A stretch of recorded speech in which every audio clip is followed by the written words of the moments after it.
আসসালামু আলাইকুম সুপ্রিয় শিক্ষার্থীরা, আজকে আমরা এসএসসি 2017 সালে যশোর বোর্ডে 8 নম্বর যে প্রশ্ন ডাটাবেজ ম্যানেজমেন্ট সিস্টেম থেকে সেটা সলভ করার চেষ্টা করব। তো আমরা দেখি 6 চ্যাপ্টার যশোর বোর্ড 2017 প্রশ্ন নং 8। রোল নেম আইসিটি মার্ক দেওয়া আছে, রোল নাম, ফাদার্স নেম, অ্যাড্রেস, ডিওবি। এটা হলো টেবিল 1, এটা হলো টেবিল 2। তো মোটামুটি আমরা এগুলো বুঝতে পারছি। তো আমরা একটু প্রশ্ন দেখে নিই, যাদের কাছে প্রশ্ন আছে তারা স্ক্রিনশট দিয়ে নিই, যাদের কাছে নেই, যাদের কাছে প্রশ্ন নেই তারা স্ক্রিনশট দিয়ে নিই, যাদের কাছে আছে তাদের কাছে তো আছে। দেখা যাচ্ছে কিনা? এইবার দেখা যাচ্ছে।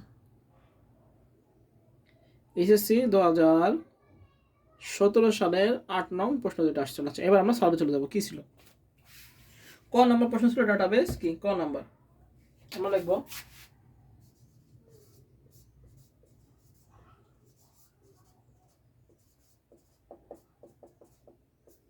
বিভিন্ন ধরনের পরস্পর সম্পর্কযুক্ত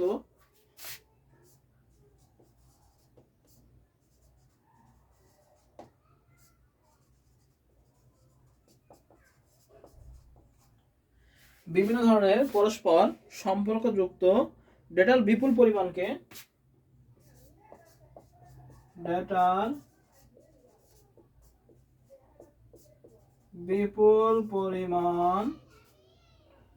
বিভিন্ন ধরনের পরস্পর সম্পর্কযুক্ত ডেটার বিপুল পরিমাণ সমাবেশকে ডেটাবেস বলে। সমাবেশকে ডেটাবেস বলে। বিভিন্ন ধরনের পরস্পর সম্পর্কিত ডেটার বিপুল পরিমাণ সমাবেশকে ডেটাবেস বলে। আচ্ছা, এটা হলো ক নাম্বার। এবার আসে খ নাম্বার। কি বলেছিল? যে ডেটাবেস ইন্ডেক্স ফাইল স্বয়ংক্রিয়ভাবে আপডেট হয়, বুঝিয়ে লেখো। আচ্ছা, ইন্ডেক্স কি আগে আমাদের শিখতে হবে। ইন্ডেক্স কি? ডেটাবেসের ডাটাকে লজিক্যাল অর্ডারে সাজানোকে কি ইন্ডেক্স বলে। ডেটাবেসের ডাটাকে কি লজিক্যাল আকারে সাজানোকে কি বলা হয়? ইন্ডেক্স বলে। আমরা এটা এভাবে লিখবো যে কোনো ডেটা টেবিলের কোনো ইন্ডেক্স অর্ডার নির্ধারণ করা হলে ডেটাবেস সিস্টেম ইন্ডেক্স ফাইলটি খোঁজ করে এবং ইন্ডেক্স অর্ডার অনুযায়ী রেকর্ড সমূহ সাজায়। ইন্ডেক্স করার পরে ডেটাবেস ফাইলে নতুন কোনো রেকর্ড ইনপুট হলেও ইন্ডেক্স ফাইলটি আপনি আপডেটেড হয়ে যায়। এমনকি কোনো ইন্ডেক্স তৈরি করার সাথে সাথে তা সক্রিয় থাকবে, অর্থাৎ রেকর্ড সমূহ সে ইন্ডেক্স অর্ডার অনুসারে থাকবে। ফলে লিস্ট কমান্ড তখন সেই ইন্ডেক্স অর্ডার নিয়ন্ত্রণ করবে। এভাবে ডাটাবেজে ইন্ডেক্স ফাইল স্বয়ংক্রিয়ভাবে আপডেট হয়। তাহলে কি বলতেছে এখানে? যে ইন্ডেক্স লজিক্যাল অর্ডারে সাজানো, যখন ইন্ডেক্স তৈরি হয় তখন এইভাবে প্রোগ্রামিং করা হয় বা সাজায় দেওয়া হয় যে নতুন কোনো ডাটাবেস ধরলে অটোমেটিকভাবে স্বয়ংক্রিয়ভাবে ওটাকে সাজিয়ে ফেলবে। তো আমরা এভাবে লিখবো যে কোনো ডাটা টেবিলের কোনো ইন্ডেক্স অর্ডার নির্ধারণ করা হলে ডেটাবেস সিস্টেমে ইন্ডেক্স ফাইলটি খোঁজ করে এবং ইন্ডেক্স অর্ডার অনুযায়ী রেকর্ড সমূহ সাজায়। ইন্ডেক্স করার পরে ডেটাবেসে ফাইলে নতুন কোনো রেকর্ড ইনপুট হলেও ইন্ডেক্স ফাইলগুলো আপনি আপডেট হয়ে যায়। এমনকি কোনো ইন্ডেক্স তৈরি করার সাথে সাথে তা সক্রিয় হয় এবং রেকর্ড সমূহ সেই ইন্ডেক্স অর্ডারের অনুসারে থাকবে। ফলে লিস্ট কমান্ডকে তখন সেই ইন্ডেক্স অর্ডার নিয়ন্ত্রণ করবে। এভাবে ডাটাবেসে ইন্ডেক্স ফাইল স্বয়ংক্রিয়ভাবে আপডেট হয়। এই হলো আমাদের খ নাম্বার। মোটামুটি এভাবে লিখে দেবো, নিজেদের মতো করে হয়ে যাবে। আসে এবার গ নাম্বার আসে। বলছে টেবিল 2 এর প্রথম, দ্বিতীয় এবং চতুর্থ ফিল্ডে ডাটাটাই বর্ণনা করা। চাও টেবিল 2 এর, তাহলে এটা বসে দিলাম। টেবিল 2 এর বলছে প্রথম, দ্বিতীয়, চতুর্থ। আচ্ছা, গ টেবিল 2 এর প্রথম, দ্বিতীয় ও চতুর্থ ফিল্ডের ডেটা টাইপ নিচে বর্ণনা করা হলো। আচ্ছা, আমরা বক্স করে করতে পারি, না বক্স করে করতে পারি, যে যার যা ইচ্ছা। এখানে ফিল্ড নেম, এখানে ডাটা টাইপ। প্রথম ছিল কি রোল নাও,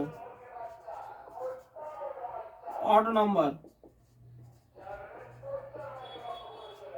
2 নম্বর আছে হলো ফাদার্স নেম,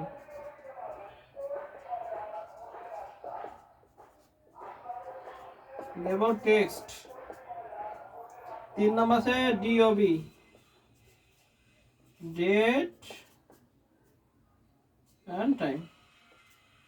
এবার আমরা অটো নাম্বার সম্পর্কে বর্ণনা দেব, যে রোল নাম্বার, সিরিয়াল নাম্বার, এর জন্য অটো নাম্বার ব্যবহার করা হয়, এক এক করে অটো বাড়তে থাকে।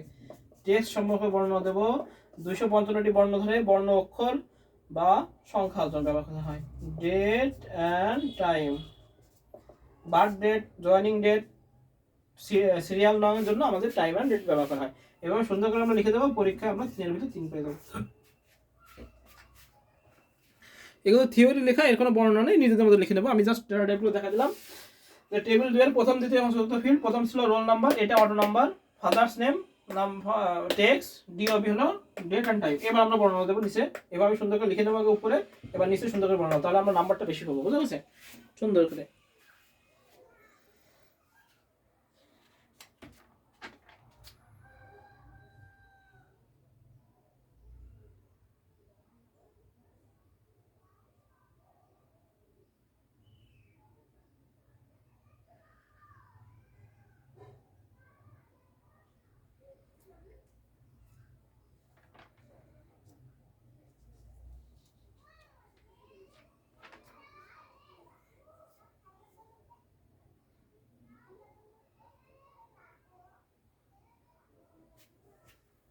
আচ্ছা, এবার আমাদের ঘ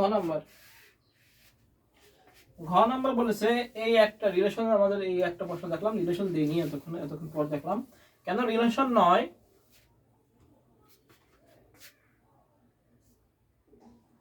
আচ্ছা, এবার বলেছে যে টেবিল দুটোর মধ্যে রিলেশন তৈরি সম্ভব কি? টেবিল দুটোর মধ্যে রিলেশন তৈরি সম্ভব নয়, কারণ কি? আমরা এখন বলে দিচ্ছি। কারণ আমরা এখানে রোল নাম্বার দিতেছি 1 2 3, কিন্তু এখানে আছে 1001, 1002, 1003, তাহলে কমন কি ফিল্ড নেই, তাহলে এটা রিলেশন তৈরি সম্ভব নয়। তো আমরা লিখবো, উত্তর হিসাবে লিখবো টেবিল দুটির মধ্যে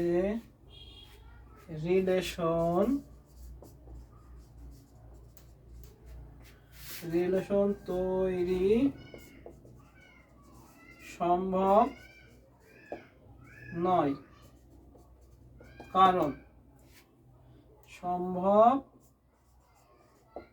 নয়। টেবিল দুটির মধ্যে রিলেশন তৈরি সম্ভব নয়, কারণ কি? কারণ এইখানে হলো রোল নম্বর 1 2 3, এখানে কোনো যেটার উপর রিলেশন করবো প্রাইমারি কি বা একটা কমন কি ফিল্ড সেটা নেই। এখানে 1 2 3 দেওয়া আছে, এখানে 1001, 1002, 1003, এখানে যদি 1 2 3 দেখতো তখন আমাদের রিলেশন তৈরি করা সম্ভব হতো, বুঝা গেছে? কিন্তু দেওয়া আছে 1001, 1002, 1003। হ্যাঁ, এখানে আমরা ম্যাক্সিমাম লেভেলে ভুল করি, সেটা হলো এখানে আমরা দেখে 1 to 1 রিলেশনশিপ দিয়ে দিই, কিন্তু 1 to 1 রিলেশনশিপ সম্ভব নয়, কারণ এখানে ভিন্নতা আছে টেবিলের মধ্যে। হ্যাঁ, এই জন্য আমাদের সম্ভব নয়। তো আমরা লিখবো, উদ্দীপকের টেবিল দুটির মধ্যে প্রাথমিকভাবে কোনো রিলেশন তৈরি সম্ভব নয়, কারণ টেবিল দুটির মাঝে কোনো কমন ফিল্ড নেই।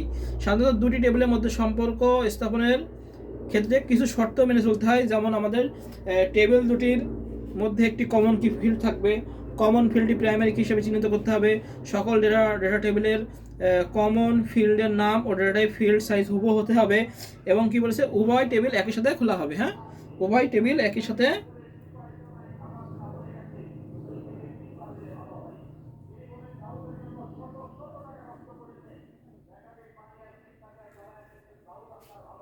আচ্ছা বলেছে কি, এবার উভয় টেবিল কি করতে হবে? উভয় টেবিল আমাদের একই সাথে খোলা থাকতে হবে। এই হলো আমাদের 4টে ফিল্ড। তাহলে প্রথম কি ছিল? প্রথম হলো দুইটি টেবিলের মধ্যে অবশ্যই কমন ফিল্ড থাকবে। দুটো টেবিলের মধ্যে কি কমন ফিল্ড আছে? দুটো টেবিলের মধ্যে কমন ফিল্ড নেই। এখানে রোল নাম্বার 1 2 3, আর এখানে আছে 1001, 1002। দেখা যাচ্ছে কিনা? হ্যাঁ, দেখা যাচ্ছে। এভাবে দিলে হ্যাঁ, দেখা যাচ্ছে। আচ্ছা, কি বলেছে এখানে প্রশ্নে, যে টেবিল দুটির মধ্যে রিলেশন তৈরি সম্ভব নয়, কারণ কি? যে আমাদের রিলেশন তৈরি করতে গেলে কিছু শর্ত থাকা লাগে, সেটা কি? যে উভয় টেবিলের মধ্যে কমন কি ফিল্ড থাকা লাগে। কমন কি ফিল্ড নেই। এবার বলছে কমন কি ফিল্ডকে অবশ্যই প্রাইমারি কি হিসেবে বিবেচনা করতে হবে। এখানে কমন ফিল্ড রোল নাম্বার এবং রোল নাম, এটা কি প্রাইমারি কি হিসেবে হবে না, কারণ রোল নাম মিল নেই, তাই না? 1 আছে, এখানে 1001 আছে, এই কারণে মিল নেই। আচ্ছা, এবার কি বলবে? এবার 3 নাম্বার যে শর্ত ছিল, সেই শর্তটা হলো, এটা তো হলো অনলাইন, হ্যাঁ মনে হয়। 3 নাম্বার যে শর্তটা ছিল, 3 নাম্বার সেই শর্তটা হলো, আমি বলছিলাম লাইভ নিয়েছিলাম, লাইভ না। 3 নাম্বার যে শর্ত নিয়েছিলাম, 3 নাম্বার যে শর্তটা ছিল কি, যে ডাটা টাইপ একই হতে হবে, এবং 4 নাম্বার ডাটা টাইপ কি একই সাথে টেবিল দুটি তৈরি করতে হবে। এই 4টা শর্ত থাকে, কিন্তু আমাদের এখানে প্রাইমারি কি নেই বলে আমাদের টেবিল দুটির মধ্যে রিলেশন তৈরি সম্ভব নয়। এই হচ্ছে আমাদের যশোর বোর্ড 2017 সালের 8 নং প্রশ্নের সলভ। সবাই ভালো থাকে, সুস্থ থাকি। আর অবশ্যই চ্যানেলটিকে সাবস্ক্রাইব করে দেবো যারা নতুন দেখতেছি। আমাদের ক্লাস দ্রুত পাওয়ার জন্য আমরা অবশ্যই বেল বাটনে ক্লিক করে দেবো। হ্যাঁ, সবাই ভালো থাকি, সুস্থ থাকি। সবাইকে আসসালামু আলাইকুম। আর যদি কোনো সমস্যা থাকে অবশ্যই আমরা কমেন্টে জানাবো। হ্যাঁ, সবাই ভালো থাকি, সুস্থ থাকি। সবাইকে আসসালামু আলাইকুম। তাহলে কি আমাদের এই রিলেশন কি সম্ভব নয়? এই একটা প্রশ্নই পেলাম। আচ্ছা, যশোর বোর্ড 2018 সাল 2017 সালের তাহলে কত নম্বর গেল? আমাদের 8 নং সলভ হয়ে গেল। সবাই ভালো থাকি, সুস্থ থাকি। সবাইকে আসসালামু আলাইকুম।